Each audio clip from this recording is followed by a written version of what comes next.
¿Se pueden ver bien el puntero rojo? Sí, sí, se ve bien. Perfecto. Bien, el título de mi presentación de hoy es Optimización microestructural de cilindros utilizados para la producción de bolas de molienda por el proceso de laminación.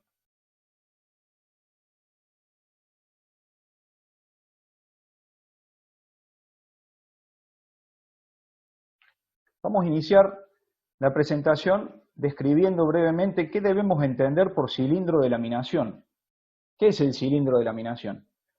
El cilindro de laminación no es otra cosa que la herramienta encargada de conformar plásticamente el producto laminado. Tiene por objetivo forzar que el producto laminado adopte una forma determinada.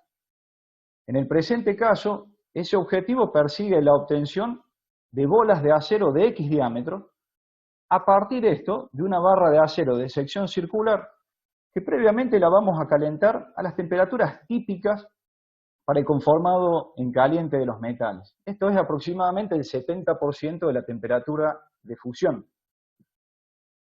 La acción del conformado plástico, en este caso de las bolas de acero, va a requerir un contacto directo entre el material de trabajo del cilindro y el producto laminado.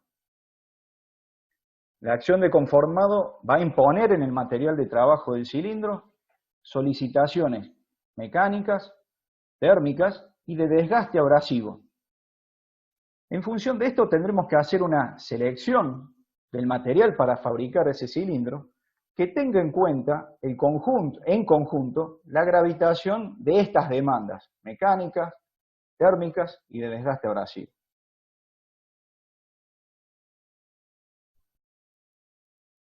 Conceptualmente, el proceso de fabricación de bolas de molienda por laminación se conoce como skew rolling.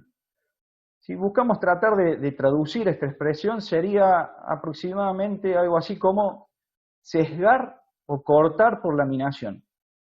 Y es un proceso que, como dije antes, conceptualmente se desarrolló entre fines del siglo XIX y principios del XX. Esto es importante porque es el concepto, la idea. Tuvieron que pasar aproximadamente 50 años para que en Rusia, hacia 1950, comienzan a producirse a escala industrial las bolas de acero para molienda utilizando este proceso de laminación. En Sudamérica, en Chile primero, en la década del 60 y en Perú después, en la década del 80, también se instalan fábricas que utilizan este proceso para la producción de bolas de acero para molienda. En general, el proceso debemos decir que se utiliza para producir bolas de acero para molienda comprendidas entre los diámetros de 1 a 4 pulgadas aproximadamente. Para tener una mejor idea de cómo es el proceso de laminación, cómo es el proceso de obtención de una bola de acero a partir de una barra de sección circular, lo que voy a hacer ahora es proyectarles un video. En un extremo de la pantalla van a ver una simulación computacional del proceso de conformado a través del proceso de laminación, y a la derecha van a ver un proceso real. El proceso, digamos, simulado por sí mismo muestra muy bien de qué manera ocurre la conformación, pero el proceso real tiene el ruido, ese ruido del tren de laminación que le da vida al proceso en definitiva, ¿no? Es como tratar, ¿vieron las carreras de los autos de fórmula eléctricos? Todos se quejan porque no se escucha ruido. Bueno, acá ocurriría algo más o menos parecido. Si no escuchamos ruido, no apreciaríamos tal vez en toda la magnitud del proceso. Voy a pasar ahora a compartirles la pantalla del video.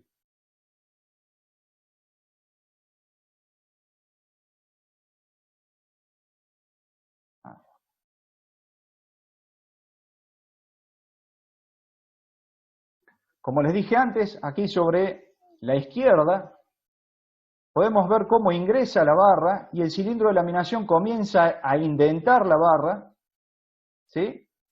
Y una pequeña diferencia en el paso que está tallado en el cilindro genera el desgarro, el corte y la conformación de la barra. de la bola, perdón. Cuanto más tiempo nosotros tengamos la bola dentro del cilindro de laminación, más perfecta desde el punto de vista de la esferoidicidad podremos producir esa bola. Aquí sobre la mano derecha tenemos el proceso. Es difícil, dada la configuración del equipo, poder hacer una toma de este proceso tal y como lo estamos viendo en la simulación. Sin embargo, puede apreciarse. Vamos a nuevo. Quería decir que puede apreciarse con bastante claridad de qué manera la bola es conformada y la cadencia con que las bolas son producidas. Es un sistema pensado para producir bolas de acero con muy altos niveles de productividad. Vamos a salir del video y vamos a volver a la presentación.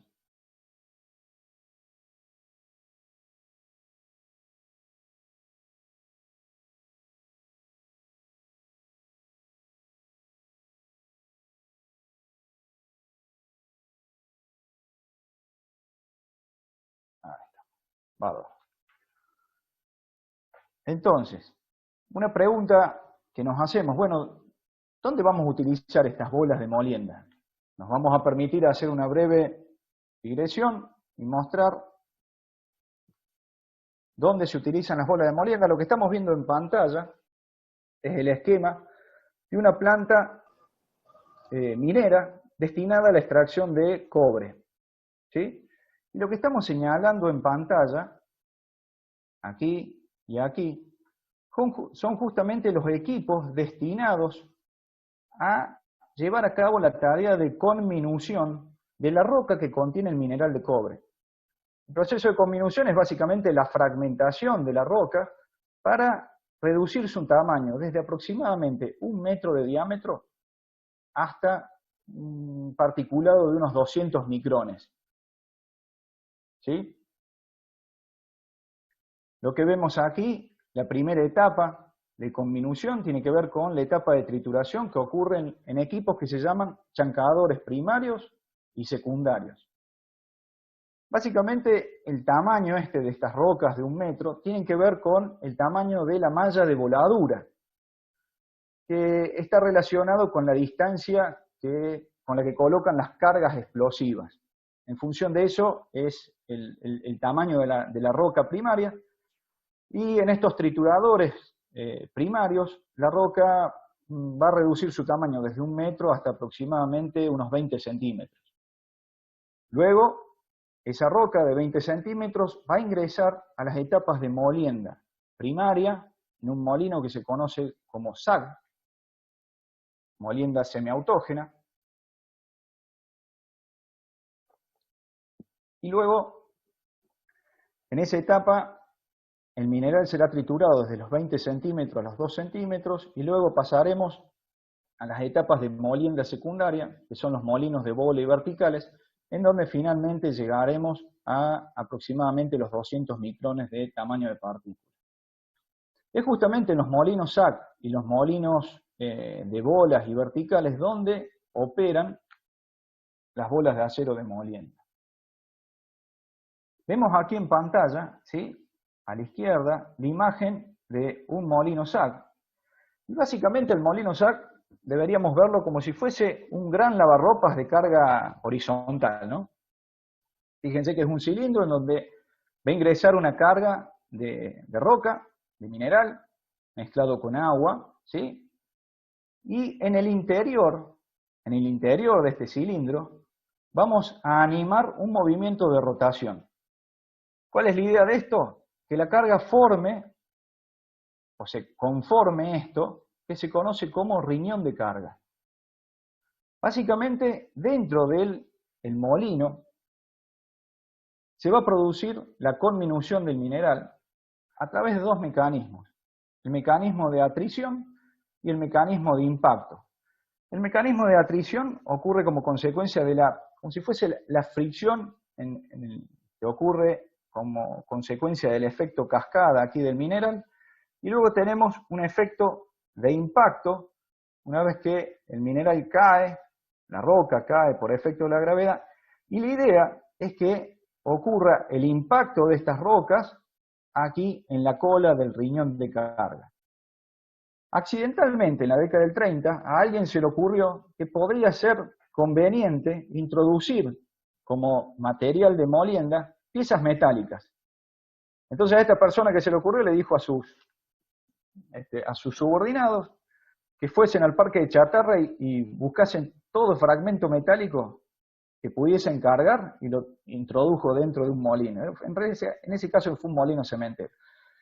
Y esta persona notó un incremento significativo en el proceso de molienda, y en base a esa experiencia, que fue accidental, como ocurre en muchos casos,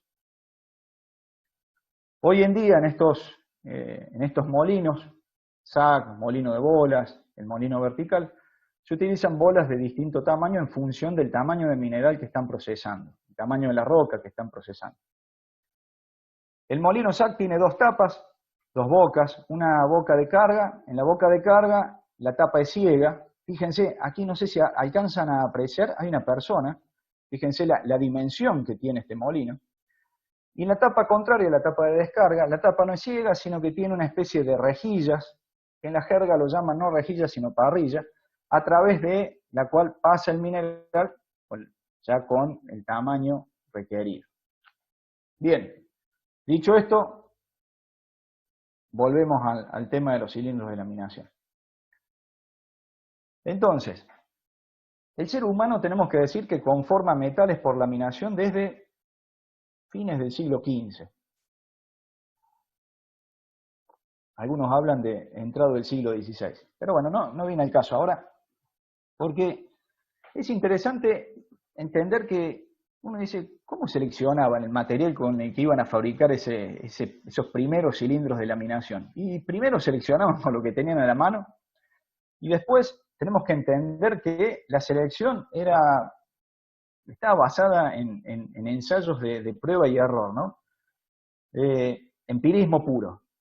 Empirismo puro que, como en muchas otras experiencias, buscaba capitalizar tanto los aciertos como los fracasos, vinculados, por supuesto, con cada selección de material. Llega el siglo XX, la humanidad gana profundidad de conocimiento, fundamentalmente en ciencias básicas, física, química, matemática, y traccionado de ellos, la metalurgia, se permite ahora poder establecer explicaciones microestructurales detrás de aquellos éxitos y fracasos. Ahora podemos analizar una microestructura y empezar a entender por qué la selección de un material funcionaba bien o funcionaba mal. A partir de ello, podemos empezar también a diseñar nuevas microestructuras que permitieron mejorar significativamente la performance de los cilindros de laminación como herramienta. Es decir, plantear correcciones para que aquello que funcionaba mal, empiece a hacerlo bien, y lo que funcionaba bien, lo haga mejor. El desarrollo conceptual de estas nuevas microestructuras ha requerido en muchos casos el desarrollo paralelo de nuevas tecnologías de fabricación. Y para esto voy a dar un ejemplo. Quien diseña una microestructura, primero hace un análisis conceptual, por ejemplo, de qué cambio de morfología querría darle a una determinada fase. Tomemos, por ejemplo, la fase grafito. Desde antes de la década del 50 del siglo pasado, todos sabían que si cambiaban la morfología, vamos a decirlo así, de poder cambiar la morfología de la fase grafito de la minera esferoidal, se ganaría significativamente en propiedades mecánicas de los hierros fundidos. Sin embargo, no fue sino hasta fines de la década del 40, en el que la International Nickel Company permite, o patenta, vamos a decirlo así, patenta un proceso en el cual, a través de la introducción de cerio y de magnesio en el hierro líquido, pudimos modificar durante el proceso de solidificación la forma de grafito y así obtener el grafito tan buscado con la morfología esferoidal. Antes no podía hacerse esto, desde solidificación no. Podía de alguna manera obtenerse hierros fundidos con un grafito cuasi esferoidal, pero era a través de procesos de tratamiento térmico engorrosos y con composiciones químicas muy restringidas. Sin embargo, como dije antes, este avance en la tecnología de fabricación permitió desarrollar un nuevo grupo de aleaciones base hierro, que son los hierros nodulares. Y tenemos que decir que las aleaciones base hierro pueden configurarse, ¿no?, a través de definir una composición química y un proceso de fabricación para reunir un conjunto de características básicas necesarias, ¿sí?, para poder conformar los metales en caliente, para que esa herramienta sirva para conformar un metal en caliente. Entonces, ¿cuáles son estas características fundamentales? Bueno, alto punto de fusión relativo. ¿Relativo a quién? Bueno, al material o al metal que vamos a procesar, por supuesto. La versatilidad en el desarrollo de una amplia variedad de microestructuras que sean capaces de entregar los necesarios niveles de resistencia mecánica, de tenacidad, de dureza, de resistencia al desgaste, que son todas solicitaciones a las que va a estar expuesto el cilindro de laminación. La microestructura y las propiedades que se desarrollen en torno a ella deben poder satisfacer las demandas del proceso de laminación. Y por supuesto, lograr todo esto a un bajo costo relativo. O sea, que no sea un impedimento económico para quien conforma metales en caliente poder comprar la herramienta, ¿no? Perdón, estoy...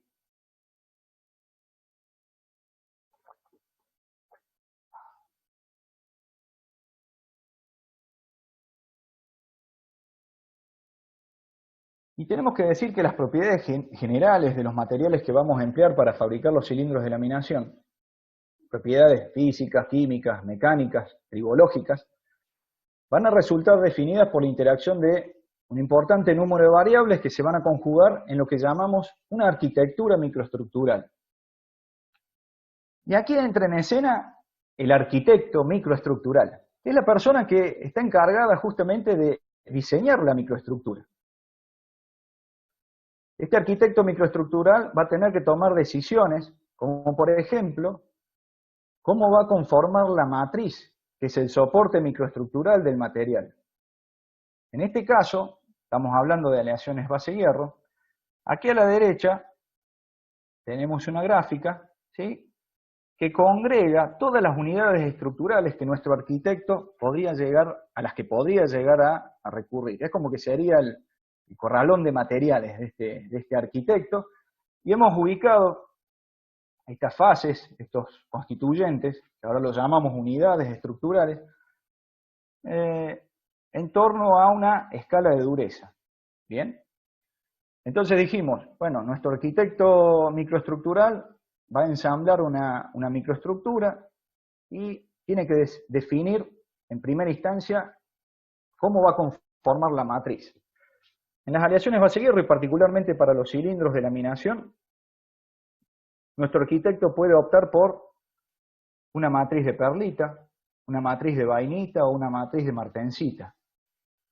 Vamos a tener que dejar de lado fases como la austenita o la ferrita, pero desde el punto de vista de generar microestructuras predominantemente ferríticas, ¿no? Una vez que define si la microestructura de la matriz va a ser vainita, perlita, martensita, deberá definir la dureza de ella. Y si es una perlita, deberá definir el espaciado interlaminar perlítico. Si es una vainita, el tamaño de las subunidades de ferrita y cementita, el porcentaje de carbono de esa vainita. En el caso que opte por una martensita, deberá definir el porcentaje de carbono de esa martensita, la temperatura de revenido, que aplicará en un tratamiento térmico subsecuente.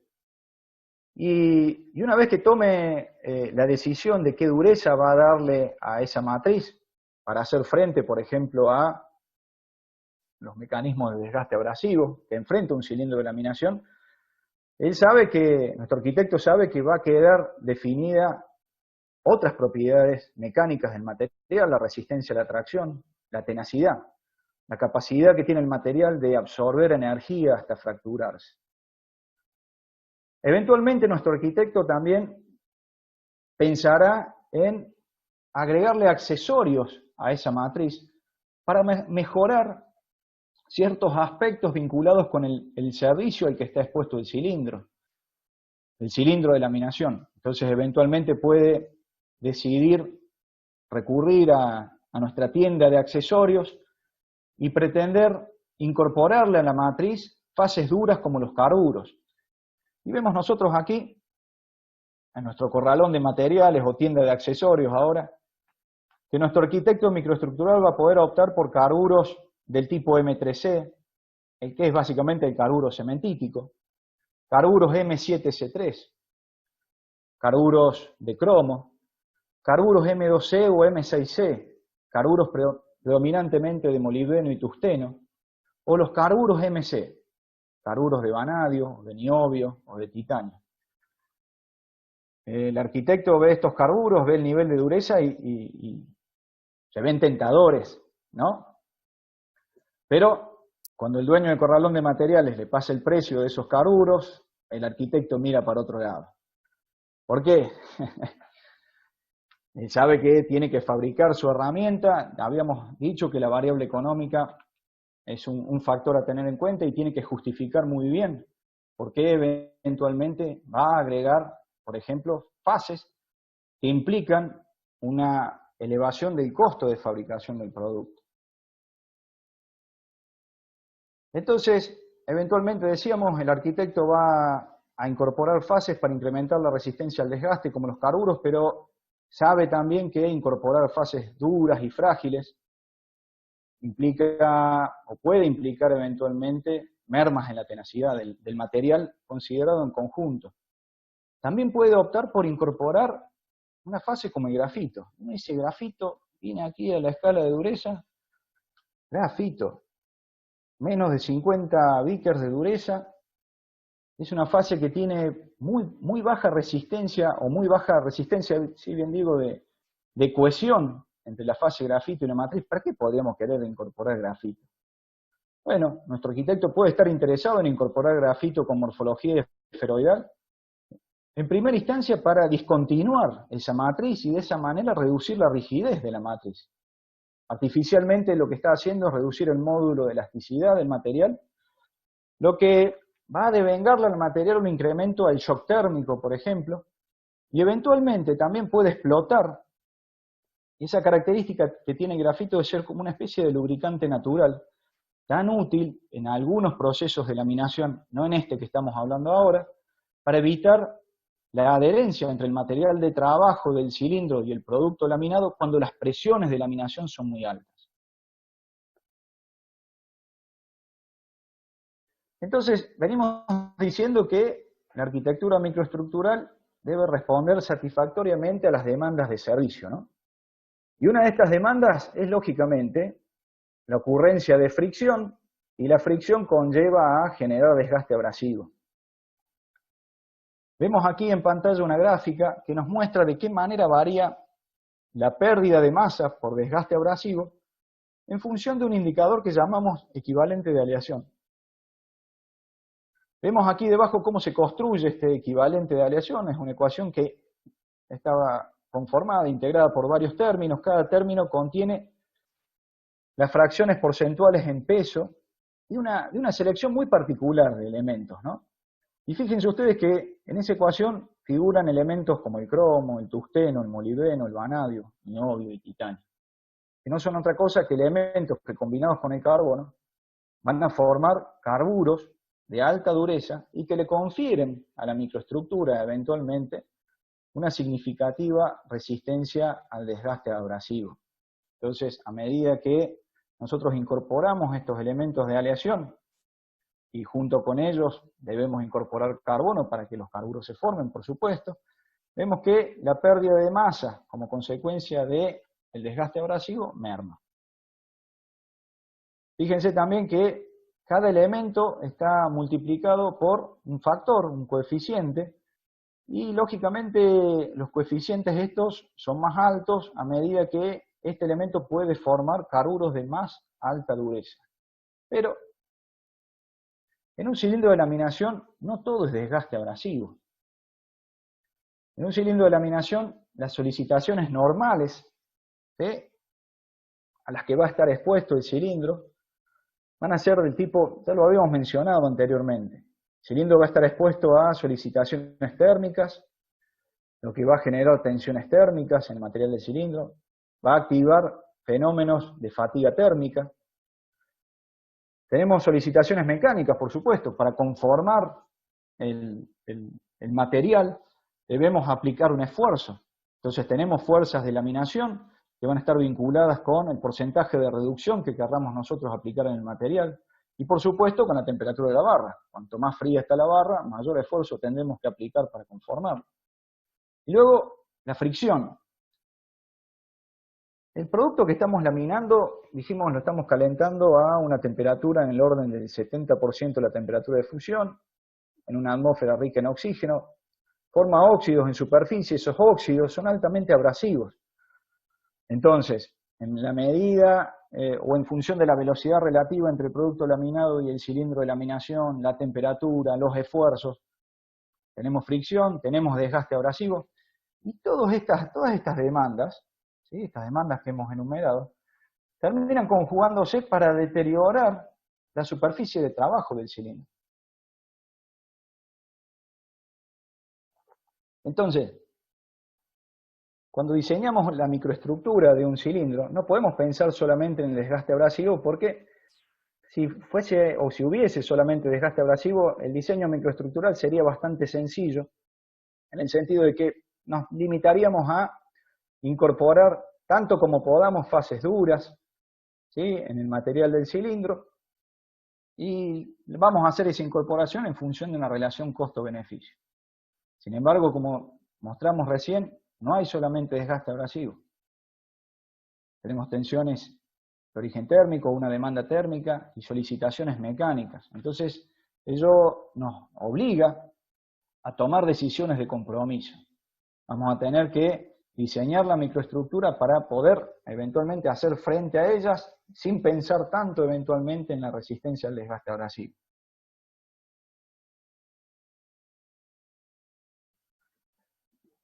En general, los cilindros pueden clasificarse en dos grandes grupos.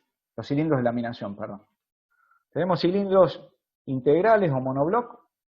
En el cilindro integral o monobloc, el cuello del cilindro y la tabla o mesa del cilindro. La tabla del cilindro es la que entra en contacto directo con el producto laminado. Aquí es donde tenemos el material de trabajo del cilindro.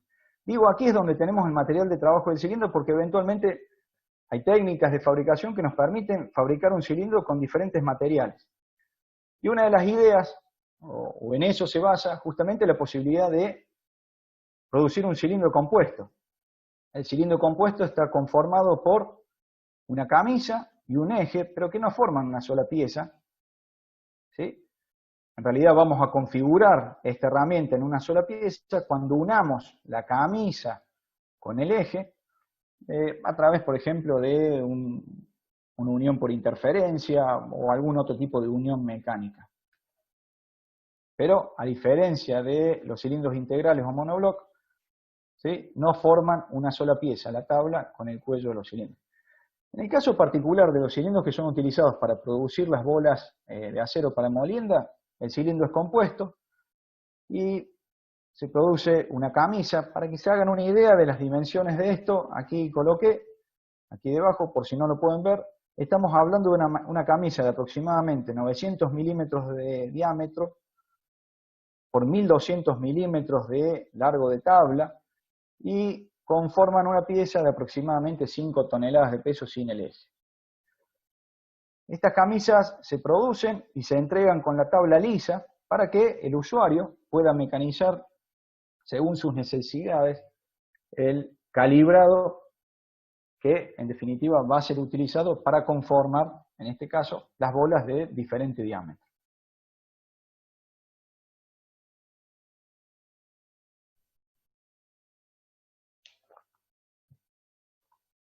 Uno de los materiales más comúnmente utilizados para fabricar estas camisas, con las que van a conformarse los cilindros de laminación de bolas de molienda, se conoce como hierro nodular de matriz perlítica reforzado con carburos eutécticos M3C.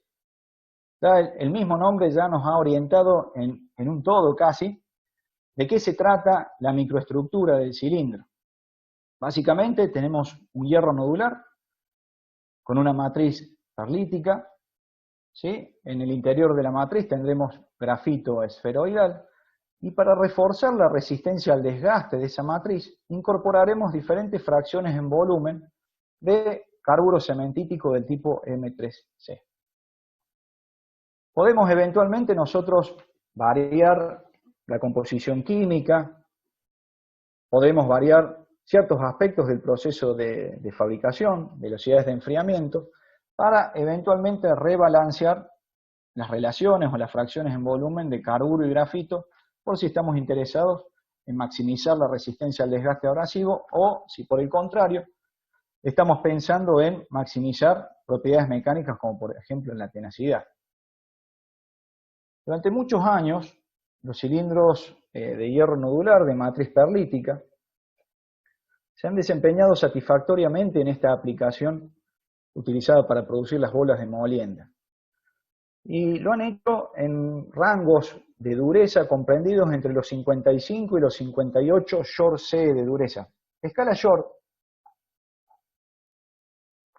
como la escala LIB, son escalas de dureza utilizadas por durómetros portátiles. Imagínense ustedes que estamos hablando de una pieza de 5 toneladas, hacer un control de calidad en esas piezas no nos permite llevarlas al laboratorio y ponerlas bajo un durómetro de banco. Entonces tenemos que utilizar durómetros portátiles. Para quienes están más acostumbrados a escuchar las durezas expresadas en escalas como la Rockwell C o la Brinell, 55 a 58 Short equivalen a 40 a 43 Rockwell C o 380 a 410 Brinell aproximadamente. Y acá tenemos una imagen microestructural. Imagínense que aquí de la tabla del cilindro nosotros tomamos una muestra radial, la pulimos, la preparamos, la ponemos bajo la luz del microscopio y nos vamos a encontrar justamente con nuestro material hierro nodular de matriz perlítica reforzado con los carburos eutécticos M3C. Aquí estamos señalando el grafito, las placas de carburo eutéctico y la matriz de perlita. Afortunadamente contamos con la asistencia de una imagen tomada con un microscopio electrónico de barrido, porque si yo me mostrase esto, ustedes deberían incurrir en un acto de fe, digamos, para creerme que aquí hay perlita. Como dijimos antes, la fase carburo eutéctico en este material es la responsable de dotar a la microestructura de la resistencia al desgaste. Entonces nosotros básicamente vamos a regular la proporción de esta fase para incrementar o reducir la resistencia al desgaste. Si queremos, eventualmente si reducimos la resistencia al desgaste, o si quitamos carburo, es porque estamos interesados en incrementar eventualmente, por ejemplo, la tenacidad del material.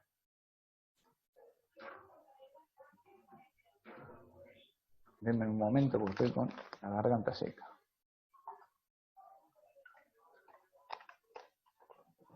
Lo que tenemos en pantalla ahora es la mención de algo muy particular que se da en este proceso, que vale la pena destacar, y es la ocurrencia de una carga térmica altamente localizada. Fíjense ustedes, aquí la porción del cilindro, como dice el texto, que inicia el conformado de la barra, la indenta inicialmente para iniciar el conformado de la bola. Justamente este sector del calibrado tiene una forma muy aguda, una forma de filo, y por ello queda sometido a una fuerte carga térmica, una importante carga térmica, que se produce como consecuencia de la transferencia de calor, ¿sí?, del producto laminado, de la barra que está siendo conformada, hacia el material del cilindro. Entonces, tenemos una transferencia de calor en un volumen muy pequeño del material del cilindro. El pico de temperatura va a darse justamente en esta región del cilindro. Y esta es una particularidad de este proceso. Ahora imagínense que Los cilindros de laminación terminan su campaña y nos vamos a ver en qué estado superficial encontramos, o en qué estado superficial encontramos los cilindros luego de una campaña. Fíjense ustedes aquí, hay fotografías de las primeras crestas de la hélice que se ha mecanizado. Son las primeras crestas que toman contacto con la barra durante el proceso de laminación. Fíjense ustedes que tenemos grietas transversales, y estas grietas transversales no son otra cosa que grietas térmicas que ocurren como consecuencia del establecimiento de tensiones térmicas y de la activación de un fenómeno de fatiga térmica. ¿Qué es lo que está pasando aquí? Aquí a la derecha vemos un esquema. Esto es un corte transversal, ¿sí?, de la hélice del calibrado. Y lo que vemos aquí son dos secuencias distintas. En la primera de ellas, la hélice toma contacto con el producto laminado le transfiere calor, tomando en cuenta que el coeficiente de transmisión de calor en la hélice es finito, no es infinito, se va a establecer un gradiente térmico. Esta región del material del cilindro se va a calentar más que la región subyacente, y como consecuencia esto va a expandir en forma restringida. Una vez que la hélice abandona el contacto con la barra laminada, llega el agua de refrigeración del cilindro. Y va a ocurrir algo similar, pero en sentido contrario. El agua de refrigeración toma contacto con la cresta de la hélice y nuevamente tenemos el establecimiento de un gradiente térmico, pero ahora en lugar de una expansión restringida, tenemos una contracción restringida. Esto genera tensiones térmicas circunferenciales, tensiones de tracción, y son las que provocan justamente la formación de estas grietas térmicas transversales. El agua de refrigeración es necesaria, o sea, es necesario refrigerar el cilindro, porque si no, eventualmente tengo que pedirle permiso al moderador, pero lamentablemente no veo uno. Para usar una expresión un poco chabacana. Si no usásemos la refrigeración, el cilindro literalmente se partiría como un queso. Bien.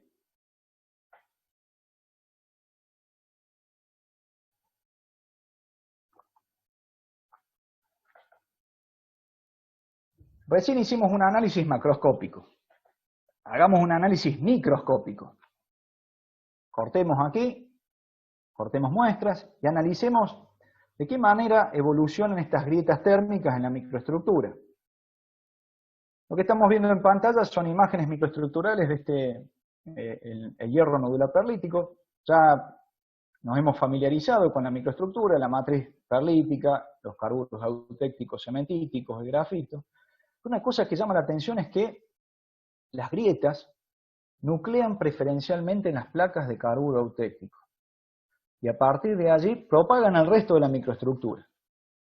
Las placas de carburo eutéctico no forman una red continua, pero sí actúan como centros de nucleación para el origen de las fisuras térmicas, del agrietamiento térmico.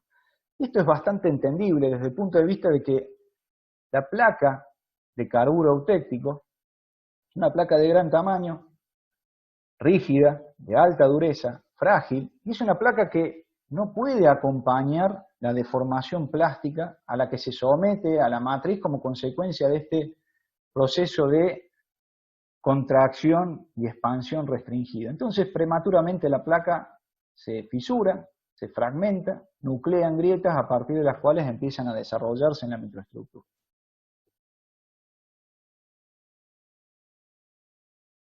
¿Qué diagnóstico podríamos hacer de esto luego de las observaciones macro y microscópicas? Bueno, ya algo comentamos respecto de la solicitación térmica altamente localizada. La condición de servicio impone esa condición al material del cilindro. La observación macroscópica nos da cuenta de la formación de un agrietamiento térmico. Ya explicamos un poco el mecanismo de ello. Y explicamos también el rol que juega la fase carburo en esto. La imposibilidad que tienen esas placas, esas grandes placas de carburo eutéctico, de poder acompañar la deformación plástica de la matriz. ¿Qué pasa con la fase grafito? En la fase grafito Tiene una distribución homogénea, tiene morfología esferoidal, lo que nos garantiza que el pico de concentración de tensiones en la matriz que la rodea no es inexistente, pero es el más bajo que podríamos obtener. Esta fase grafito-esferoidal discontinúa la matriz en zonas discretas y reduce la rigidez de la microestructura, reduce artificialmente el módulo de elasticidad, y es algo que vamos a ver un poquito más adelante, se considera algo beneficioso, benéfico, hasta buscado, poder reducir la rigidez de la microestructura ante estas solicitaciones de carácter térmico. Luego llegamos a la conclusión de que una mejor respuesta a esta solicitación térmica podríamos obtenerla si quitásemos de la microestructura el carburo eutéctico cementítico, esas placas, esas grandes placas. Y finalmente también tenemos que tener en cuenta otra cuestión que es ajena al cilindro, pero pertenece a la instalación donde el cilindro opera. Y tiene que ver con el sistema de refrigeración. El sistema de refrigeración aquí es de vital importancia porque el sistema de refrigeración va a controlar en definitiva la penetración de calor aquí, va a controlar la evolución de este delta T. Entonces es importante que evaluemos si existen oportunidades de mejora vinculadas con el sistema de refrigeración, más allá de estas cuestiones microestructurales que hemos analizado. No nos olvidemos que el objetivo aquí, estamos haciendo esto para eventualmente tratar de mejorar la performance del cilindro de laminación. Entonces, nos preguntamos, ¿cómo podríamos reconfigurar la microestructura ahora para sostener la resistencia al desgaste del material si removemos la fase carburo eutéctico? Habíamos dicho que la fase de carburo eutéctico era la que le confería resistencia al desgaste a esa matriz de perlita, ¿no? Vamos a hablar o comentar dos alternativas, dos posibles alternativas. Una primera alternativa dentro de la gama de los hierros fundidos con grafito nodular. La otra alternativa fuera de la gama de los hierros fundidos, pero cambiándonos de familia y pasando a la familia de los aceros hipereutectóicos. En el primer caso, si nosotros removemos la fase carburo eutéctico, de alguna manera vamos a tener que compensar la contribución que hacía esta fase para con la resistencia al desgaste de la matriz. Entonces, la propuesta en este caso sería reemplazar la matriz perlítica por una matriz acicular, predominantemente vainítica, de más alta dureza. Si nosotros eliminamos la fase carburo eutéctico, todo ese carbono que antes se utilizaba para formar el carburo eutéctico pasará a la fase grafito, que como dijimos anteriormente, podría significar una mejora desde el punto de vista de la reducción del módulo de elasticidad. Si tenemos que mencionar una contra respecto de esta estrategia, tiene que ver con el hecho de que, imagínense ustedes, en estas masas, el tamaño de estas piezas, poder habilitar la formación de estructuras inferiores de transformación implica tener que abrir la billetera. En el sentido de que tenemos que incrementar, en este caso, la templabilidad vainítica, fundamentalmente del material, y eso podemos hacerlo incorporando una mayor carga de elementos de aleación y no justamente de los más baratos. Estamos hablando que para habilitar transformaciones inferiores de transformación del tipo vainíticas aquí, tenemos que incrementar significativamente con respecto a la aleación perlítica que vimos anteriormente los contenidos de níquel y de molibdeno, o sea, dinero. Pasemos a la alternativa 2. En la alternativa 2 vamos a remover también la fase carburo eutéctico, pero vamos a mantener la matriz perlítica. ¿Sí? Al mantener la matriz perlítica, la carga de aleación de estos aceros hipereutectoides, digamos, no difiere mucho en lo que respecta a los contenidos de níquel, de molibdeno, de cromo, en comparación con el material perlítico. Entonces, removemos el carburo eutéctico, por supuesto, mantenemos la matriz perlítica y entonces, ¿cómo le conferimos resistencia al desgaste? Bueno, nos vamos a preocupar por promover la suficiente cantidad de carburos cementíticos secundarios. Son los carburos que se forman desde el final del proceso de solidificación de la aleación hasta alcanzar la temperatura eutectoide de transformación perlítica. La idea aquí es configurar la composición química de manera tal de dotar a esta microestructura de aproximadamente una fracción en volumen total de carburos equivalente al 20%. Fracción en volumen que va a estar compuesta por los carburos cementíticos secundarios y la cementita propia de la perlita. En ese sentido, estamos manteniendo aproximadamente constante la fracción en volumen total de cementita si lo comparamos con la estructura perlítica. Bien, sencillamente hemos cambiado las configuraciones. La fase grafito en este caso no va a estar presente, es una microestructura sin grafito, y una contra al respecto, bueno, una de ellas tiene que ver con el tratamiento térmico necesario para poder conferirle a los carburos secundarios de una morfología del tipo esferoidal o cuasi globular. Es un tratamiento térmico un poco más complejo, más prolongado, y eso va a incrementar el valor de la herramienta, pero por supuesto, toda vez que uno incrementa el valor de la herramienta, en la medida que pueda justificarle al usuario un incremento de rendimiento, bueno, eventualmente el usuario deberá hacer una relación de costo-beneficio, porque en definitiva, nosotros estamos modificando o promoviendo estas modificaciones microestructurales para mejorar la performance del cilindro, para mejorar el rendimiento del cilindro, es decir, cuántas toneladas de más va a poder laminar el usuario con estos cilindros con las microestructuras alteradas o modificadas. Y bueno, tenemos ahora en pantalla las dos modificaciones propuestas en comparación directa con la microestructura de matriz perlítica y carburos eutécticos cementíticos. Perdón. Entonces tenemos aquí nuevamente en pantalla el hierro nodular perlítico, la propuesta número 1, hierro nodular de matriz acicular.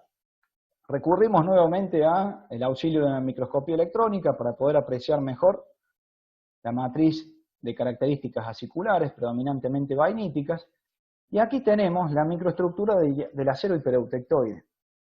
Fíjense ustedes, aquí ha desaparecido la fase grafito, y necesitamos nuevamente de la asistencia del microscopio electrónico para poder apreciar justamente estos carburos cuasi esferoidales, ¿sí? Que en definitiva los hemos colocado allí para blindar de alguna manera a la matriz y conferirle, a la matriz perlítica, y conferirle una mayor resistencia al desgaste.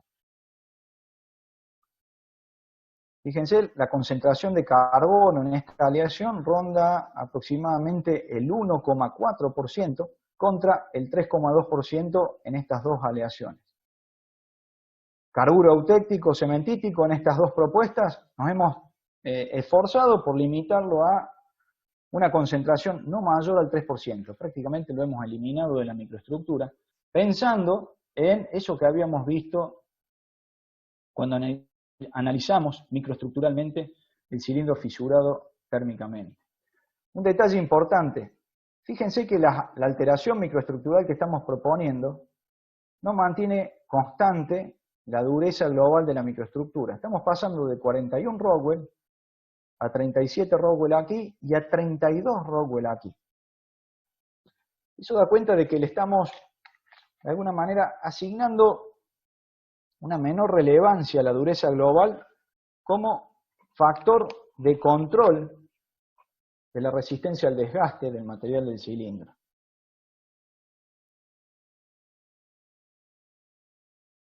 Les muestro aquí la relación que existe entre la dureza y la incorporación de carburos eutécticos para los hierros nodulares de matriz perlítica y matriz acicular. Fíjense ustedes que la matriz acicular, para una misma fracción en volumen de carburo eutéctico, ¿sí?, nos presenta un diferencial de dureza de aproximadamente unos 5 Joule. La dureza, por supuesto, global del material se incrementa a medida que nosotros aumentamos la fracción en volumen de carburo eutéctico. Aquí lo que estamos mostrando en pantalla es la relación que tenemos entre el incremento de dureza, tanto para el nodular de matriz perlítica como para el nodular de matriz acicular. Decía, la relación entre el incremento de dureza y la resistencia a la flexión. Normalmente uno está acostumbrado a ver que en los aceros incrementamos la dureza y la resistencia a la tracción, la resistencia a la flexión aumenta. Acá decae, y fuerte. El tema pasa por el hecho de que nosotros estamos incrementando aquí la dureza del material vía incorporación del carburo eutéctico cementítico. Una fase frágil, sensible, de gran tamaño. No estamos incrementando la dureza solamente vía incremento de la matriz, incremento de dureza de la matriz, sino incorporando mayores fracciones en volumen de una fase frágil como el carburo eutéctico, y eso tiene como consecuencia una merma en la resistencia a la flexión, la resistencia a la tracción y por supuesto en la tenacidad. En los materiales de cilindros de laminación es muy importante la resistencia a la flexión, particularmente pensando en la porción del cilindro, que no es este el caso particular, pero sí en el caso de los cilindros monobloc, porque tenemos que tener en cuenta que los cuellos del cilindro están sujetos a esfuerzos de torsión y flexión. Por eso es muy común en las tablas de propiedades de materiales para cilindros no ver valores de resistencia a la tracción, pero sí ver valores de resistencia a la flexión. Y finalmente llega la pregunta, ¿no? ¿Y estas tres configuraciones microestructurales, cómo se comportarían a la fatiga térmica? Para poder evaluar eso, vamos a utilizar un factor que se conoce como factor de Eichelberg. Eichelberg fue un señor que introdujo este factor que evalúa cualitativamente la resistencia de materiales a la fatiga térmica y lo pensó para comparar materiales utilizados para fabricar tapas de cilindros. Sin embargo, tuvo una amplia difusión la utilidad del factor de Eichelberg, y Eichelberg básicamente se fijó, prestó atención en aquellas propiedades físicas primero, que tienen que ver o que están involucradas en el desarrollo, en la evolución de las tensiones de origen térmico, cuando por supuesto las contracciones o las expansiones se dan en forma restringida. Si un componente expande o contrae libremente, no hay evolución de tensión.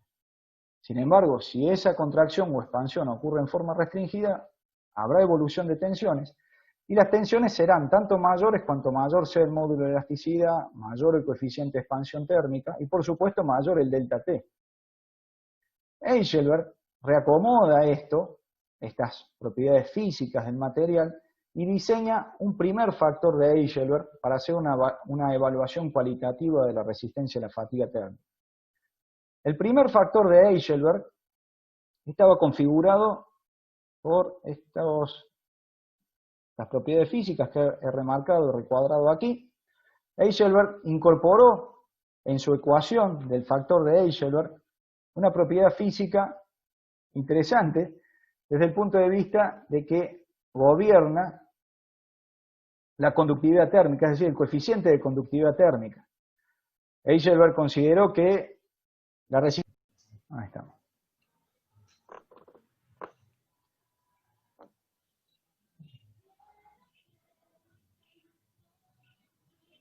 Ahí está. Bueno, entonces estaba comentándoles hasta recién la utilidad del factor de Eichelberg para evaluar cualitativamente los materiales frente al fenómeno de fatiga térmica. Y originalmente Eichelberg se concentró solamente en las propiedades físicas de los materiales, y decíamos que la resistencia a la fatiga térmica del material se incrementa al incrementarse el resultado del factor de Eichelberg, y podemos ver que, con lógica, eventualmente si podemos lograr incrementar el coeficiente de conductividad térmica, si reducimos el módulo de elasticidad, si reducimos el coeficiente de expansión térmica, podremos estar obteniendo del material una mejor performance frente a la fatiga térmica.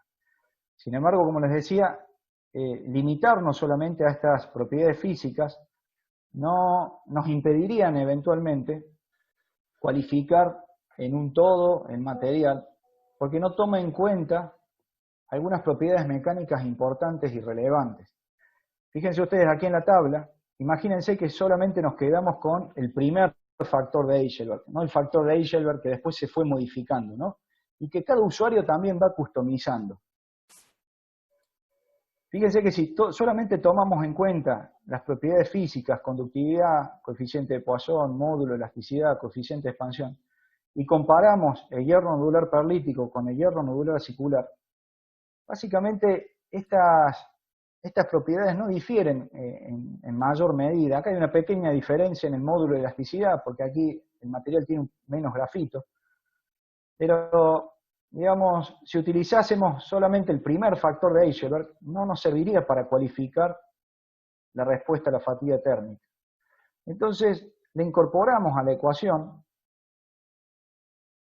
parámetros que tienen que ver con la dureza en caliente, que en definitiva termina controlando la resistencia del material a deformarse plásticamente en caliente, y la tenacidad, es decir, la energía que absorbe el material hasta fracturarse, medida a temperatura ambiente. Cuando incorporamos estas dos propiedades mecánicas y recalculamos el factor de Heisenberg, ahora modificado, vemos que aparece una diferencia significativa entre el hierro nodular perlítico y el hierro nodular acicular. Tenemos un incremento del factor de alrededor del 50%. Con respecto al acero hipereutectoide, aquí el acero hipereutectoide tiene una considerable ganancia en conductividad térmica, habida cuenta de que los contenidos de silicio son menores que en el caso de los hierros. En los hierros debemos incorporar silicio para favorecer la formación de grafito, si es que queremos que eso ocurra. Estábamos diciendo que sí. Fíjense el módulo de elasticidad. Aquí ya tenemos el módulo más característico, más típico de aceros. Obedece esto que hemos quitado las discontinuidades que ofrece el grafito en la matriz. El nivel de tenacidad es muy similar entre el hierro nodular acicular y el acero hipereutectoide, y el factor de Heisenberg modificado también es significativamente más alto que el que obtenemos para el hierro nodular perlítico. Ahora bien, ¿cómo se traduce esto en la práctica real? En la práctica real se observa que bajo condiciones de refrigeración deficientes, efectivamente los hierros nodulares aciculares y el acero hipereutectoide, también conocido como adamítico, mejoran la performance con respecto al nodular perlítico en el orden del 30-40%. Pero, si trabajamos con la refrigeración, esa mejora baja al 20%. Entonces, quien usa estos cilindros va a tener que tener en cuenta que eventualmente una mejora en la refrigeración, si bien le va a dar una performance inferior en el 20%, hay que tener en cuenta también el sobrecosto de las herramientas. En este caso, el nodular acicular y el adamítico son sensiblemente más caros que el nodular perlítico. Entonces, algunas conclusiones a destacar de todo esto. La primera de ellas, la versatilidad en el desarrollo de microestructuras utilizando los mismos ladrillos básicos. Y cuando digo los ladrillos básicos, quiero destacar y destacarles que para construir estas microestructuras hemos utilizado solamente dos ladrillos básicos, ferrita y cementita. ¿Sí? Las hemos de alguna manera manipulado para que adopten formas distintas, distribuciones diferentes, tamaños diferentes, pero sigue siendo ferrita y cementita. Y eventualmente el carbono con el que formamos la cementita, bueno, hemos introducido grafito, eventualmente. Esta versatilidad de diseño microestructural, de desarrollo microestructural, como dice allí en pantalla, es utilizado muchas veces como uno de los argumentos de mayor peso para explicar la relevancia de las aleaciones base-hierro como materiales de fabricación estructural y mecánica. Es decir, con los mismos ladrillos básicos podemos ensamblar microestructuras muy distintas, muy diferentes, que nos permiten a nosotros obtener propiedades físicas, químicas y mecánicas muy variadas, y que nos permiten también dar respuesta a muy diversos problemas en función de ello. El otro a destacar, bueno, el factor de Heisenberg que nos ha permitido combinar eventualmente las propiedades físicas y mecánicas para establecer una valoración en la respuesta de diferentes microestructuras al fenómeno de fatiga térmica. Cuando la diferencia entre, digamos, del valor del factor de Heisenberg, que es muy pequeño, realmente ahí no podemos afirmar que un material, por ejemplo el nodular acicular, va a comportarse efectivamente mejor que el adamítico. La diferencia es muy pequeña y verdaderamente es solamente una guía, y la realidad la vamos a ver en el tren de laminación. Respecto a la relatividad de la dureza al momento de definir la resistencia global y general al desgaste. Esto es muy importante. No todo es dureza cuando se deben abordar fenómenos complejos de desgaste. Es muy común que el jefe de un taller de cilindros de laminación, frente a alguna cuestión vinculada con la performance, el rendimiento de los cilindros, quiera pedir cilindros más duros. Él considera que la respuesta pasa por incrementar la dureza del cilindro, y en este ejemplo estamos viendo que no pasa por allí. Entonces, de nuevo, resalto, subrayo, no todo es dureza cuando se deben abordar fenómenos complejos de desgaste. Y finalmente, la fundamental relevancia e importancia que tiene en todo esto el sistema de refrigeración. Muy probablemente lo primero que hay que hacer en estos casos es cuestionarse, ¿el sistema de refrigeración es el correcto? ¿Puedo mejorarlo? Porque el sistema de refrigeración condiciona, en definitiva, la vida útil de un cilindro expuesto a carga térmica. Así que, bueno, finalmente he llegado a terminar mi relato. Les agradezco mucho la atención que me han prestado y, bueno, quedo a disposición para responder preguntas que eventualmente pueda haber.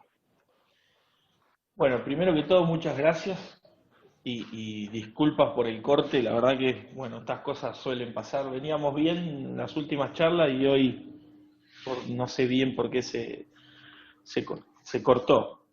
También perdimos varias personas en el intento, pero bueno, seguimos manteniendo hoy ahora unas 20 y pico de personas. Mira, acá hay una pregunta, había otra pregunta en el chat anterior, ahí le pedí a los que la hicieron antes que la vuelvan a ingresar porque eso se perdió con el chat anterior, pero por las dudas, bueno, te lo digo.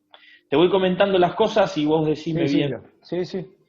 En la opción de aceros hiper, la temperatura de servicio no produce aumento del tamaño de carburo libre, perjudicando otras propiedades como la tenacidad. No hay, digamos, la temperatura de trabajo, ¿sí? Incluso la temperatura pico que alcanza el cilindro, no es incapaz de promover una modificación de las fracciones en volumen de las fases que integran la microestructura. Sí, eventualmente puede modificar o afectar la resistencia en caliente, por supuesto. A medida que la temperatura aumenta, la resistencia, la dureza de los materiales disminuye. Eso sí. Ok. O sea, el pico de temperatura va a afectar las propiedades en caliente del material. Por eso tenemos que controlarlo. Por eso nosotros tenemos que controlar el pico de temperatura que alcanza o que se alcanza, no solamente el pico, sino también la penetración de calor, que eventualmente, en este caso en particular, se da en esta región del cilindro, y eso lo hacemos con la refrigeración fundamentalmente. Hay otras maneras también de hacerlo, alterando algunas variables del proceso de laminación. Sí. Consultan acerca del tipo de material de las bolas de molino que se laminan con estos rodillos. ¿Qué material es? Aceros, en general son aceros de relativamente alto carbono. Ok. La idea es obtener durezas relativamente altas. Las bolas, una vez que salen del laminador, van a completar una etapa de temple, ¿no? Las bolas se templan y luego, por supuesto, se las somete a un tratamiento térmico de revenido. Y la idea es lograr durezas arriba de los 50 Rockwell C. Muy bien. Acá hay otra, creo que, a ver, Julio pregunta acerca de del tipo de acero que se utiliza para las barras que se van a transformar en bolas, que creo que es lo mismo del material de las Sí. bolas, obviamente.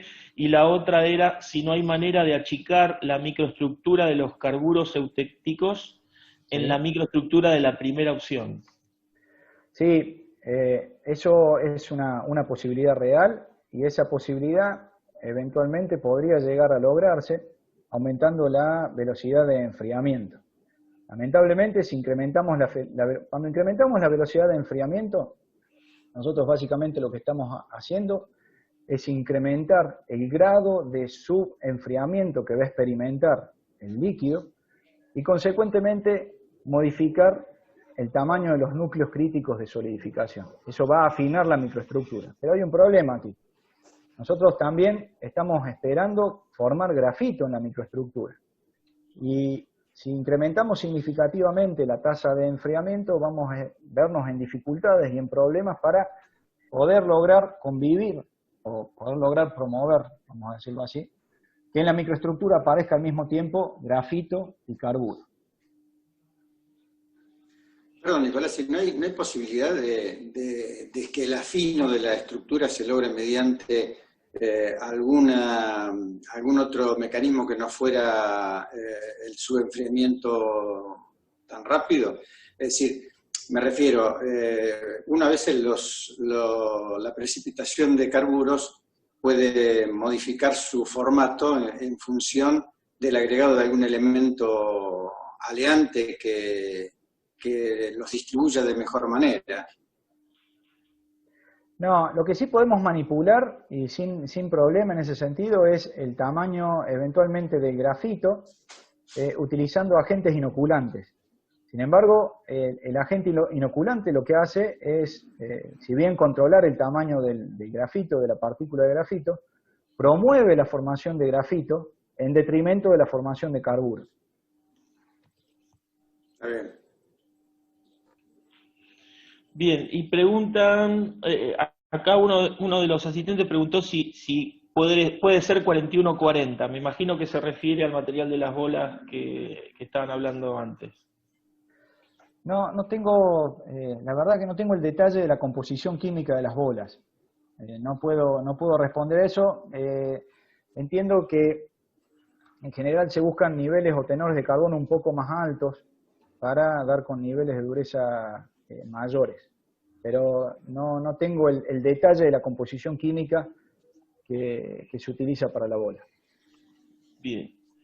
Y dicen, bueno, generalmente se usa 4140, uno de los asistentes. ¿Qué tipo de acero? No, ya lo dijimos, perdón. Creo que estamos. No hay forma de minimizar los carburos eutécticos, ese ya estaba. Claro, Cristian me volvió a escribir. Sí, creo que Bueno, de estamos. hecho, ¿Hay desarrollos de cilindros con refrigeración adicional interna? hay algunos cilindros que sí tienen sistemas de refrigeración a través del tallado de canales internos. No es este caso en particular. Y respecto a lo que comentaban recién de reducir la fracción en volumen de carburo eutéctico, es algo que se hace, de hecho lo hemos planteado aquí, ¿no? Con esta microestructura acicular ahora, en donde justamente hemos reconfigurado la composición química para evitar la formación del carburo eutéctico. Pero bueno, claro, como decía antes, de alguna manera tenemos que compensar esa merma de carburo eutéctico, la contribución que el carburo eutéctico confiere a la matriz, a la microestructura, en lo que respecta a resistencia al desgaste, y tenemos que pasar a una matriz con más dureza intrínseca, una matriz acicular. Pero sí, como ven ustedes, aquí el carburo eutéctico es prácticamente inexistente. Nicolás, ese incremento de durabilidad del alrededor del 20% que vos mencionaste, ¿está relacionado la refrigeración con es corregida, sí. Cuando la refrigeración es óptima, estamos hablando de ese diferencial entre los dos materiales. ¿Y en costo? ¿Es menor al 20% el aumento del costo? No. Entonces, la relación costo-beneficio... Ahí hay que establecer una relación costo-beneficio. Exactamente. Bien, ¿se pueden llegar a dar fenómenos de difusión en los cilindros? Y decir así si está cuantificado ese impacto. Perdón, Silvio, justo me... ¿Fenómenos de? Si se pueden llegar a dar fenómenos de difusión en los cilindros y de ser así, si está cuantificado el impacto.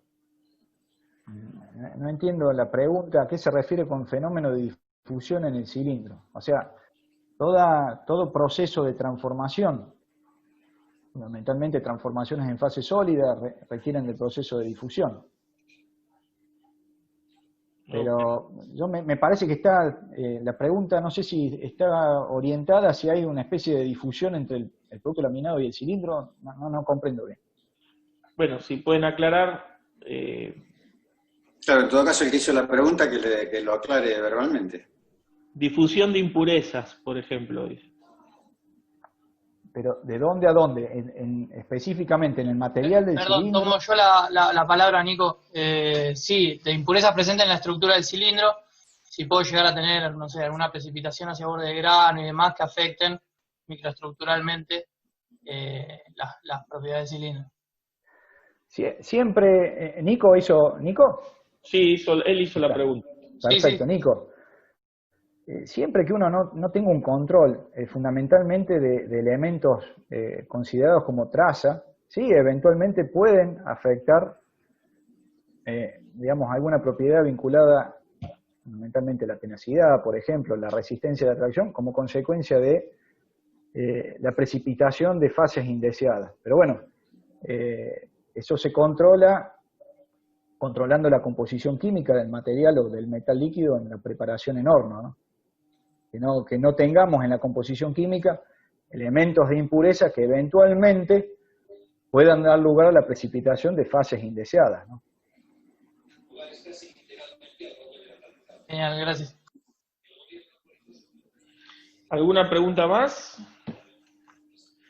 No, yo lo único que quiero agregar, Nicolás, que la verdad que excelente la disertación, sobre todo por el nivel didáctico de la misma. Muy, muy clara y muy interesante además. Te agradezco, Julio, te agradezco mucho. Sí, bueno, yo no leí todos los agradecimientos porque me enfoqué en las preguntas, pero bueno, tenés un montón de seguidores que están agradeciendo, excelente la presentación, muy claro, así que... ¿Te puedo hacer otra consulta? Porque sí. Yo, en el tema no en el tema del microestructural de los cilindros, sino de las bolas utilizadas para la molienda. Yo tenía entendido que una de las aplicaciones de las fundiciones blancas era justamente para la fabricación de bolas por colado. Sí, en función justamente de que tienen un alto grado de resistencia a la fricción y que son muy poco, que contaminan muy poco el material que se está moliendo. ¿No se utiliza más a la bola de fundición? No Julio, no en estas aplicaciones, y particularmente en la aplicación del molino SAC. Ten en cuenta que el molino SAC es un molino de gran diámetro, la energía de impacto, o sea, vinculada al vuelo de la bola, es muy alta, es muy, muy alta. Entonces, digamos, no es un material acorde para, de alguna manera, resistir las energías de impacto vinculadas. Idealmente la bola de molienda tiene que hacer impacto. A ver, vuelvo para atrás un poquito, ¿no? Acá. Cuando las variables de operación del molino son correctas, la bola, en el ejercicio de catarata, de caída, tiene que impactar contra el mineral, por supuesto, contra la roca. Pero es muy común que, buscando incrementar productividad, hagan girar esto un poco más rápido y la bola empieza a golpear contra el revestimiento de acero, que no comentamos nada, pero el interior del cilindro, ¿sí? Aquí el cilindro de molienda del molino, está revestido con piezas de acero, una coraza de piezas de acero. Entonces, es muy común que si, digamos, la cantidad de mineral, otra cosa que suele pasar, baja la cantidad de mineral y fundamentalmente la carga queda conformada por bolas, entonces empieza a darse un fenómeno de impacto, bola contra revestimiento, y si la bola no es lo suficientemente resistente desde el punto de vista de tenacidad, termina partiéndose. Sé que hay molinos donde, como bien vos decís, utilizan bola fundida de hierro blanco, sí, pero en este caso son de acero. Eso lo tenía, Víctor, yo cuando empecé a trabajar, cuando todavía no me había recibido, estaba trabajando en una fundición que hacía bolas de fundición blanca para la industria cementera. Pero claro, ahí trabajan con velocidades de rotación mucho más pequeñas y no hay cascada, sino que hay rotaciones de caída más bajas, claro. Mucho más bajas. Sí, y entonces se produce un rodamiento en realidad de las bolas para la molienda del cemento. Inclusive hacíamos te decía que hacíamos una partida de bolas con una pequeña carga radiactiva para poder seguir el desgaste de las mismas dentro del molino, y daban muy buen resultado. Sí, efectivamente. Cuando la solicitación al impacto es menor, por supuesto que el hierro blanco ofrece una resistencia al desgaste desde el punto de vista de una solicitación a elaboración mayor que un acero, ¿no? Sin lugar a dudas. Pero es un problema para el hierro blanco la carga de impacto. Uh-huh. Fantástico.